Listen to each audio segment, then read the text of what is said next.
Remember I once said, wouldn't be free the day you die? Worthless. I'll kill you!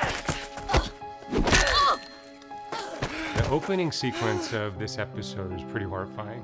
It finds Tommy and his parents in the middle of a big brawl. Tommy's a little bit of a puppy dog. I mean, he's got a lot of bark, and he's got a lot of bite too, but honestly, he's not mature. So when things don't go his way, he doesn't really know what to do. Tommy shows up unannounced at Sam's house and reveals that he's killed their parents. Jesus. Sam, as always, is a rock and is there for Tommy. While they're en route to get rid of the bodies, they're pulled over by Andy Belfler. I figured I'd stay with Tommy in the back of the van and play a lot of the dialogue from his point of view of him listening. So he's following their voices around the van. And the moment that Andy pulls the gates of the truck open, we see that Tommy shifted into an alligator. That was actually hilarious because we had to decide between an alligator puppet and a real alligator. We looked at real alligators, and they kind of prodded him a little bit because we needed the alligator to kind of like snap at the camera and snap at the actors. We found that he didn't have any teeth because they were in hibernation. And what happens, I guess, in their off-season months is that their teeth regenerate and they fall out. So we ended up working with a really cool puppeteer, and what you'll see in the show is a mixture of a puppet and a real alligator. Oh, I'm going to hell.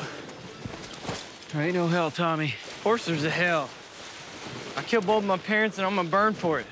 I think the really interesting themes of this episode are people fighting their true nature.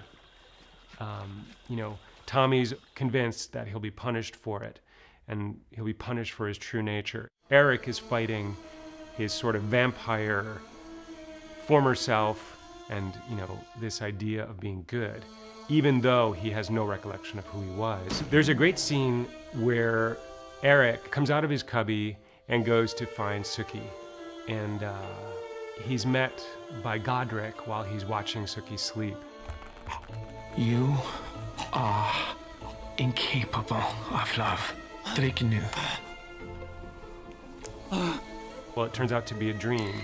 And so we had this great sequence of scenes where first we saw the dream, and then we actually tried to recreate the same scene in feeling anyway, in the way we filmed it. When Sookie wakes up, Eric ends up kind of getting into bed with her because he had a bad dream. And it sort of plants the seeds of the romantic entanglement between Sookie and Eric.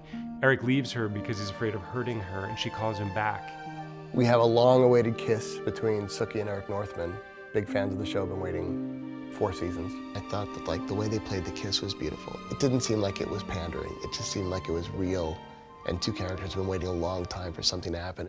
Since Jesus and Lafayette have teamed up with Marnie, they've gotten themselves embroiled with these vampires again. What you're left with are two very scared people. They go down to Mexico to meet Don Bartolo, who is Jesus's grandfather, and he's a brujo like Jesus.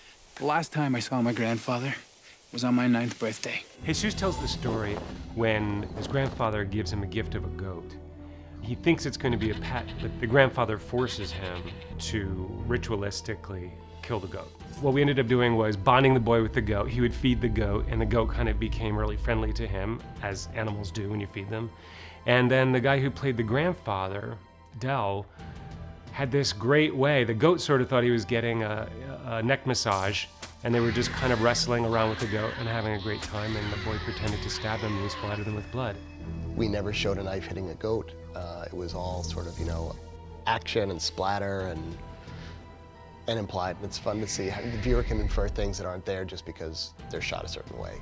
Don Bartolo actually is pivotal because he sends our characters in a new direction and tries to help them find a way to beat the bad guys. He don't do it nicely. He teaches you by mean, hard example.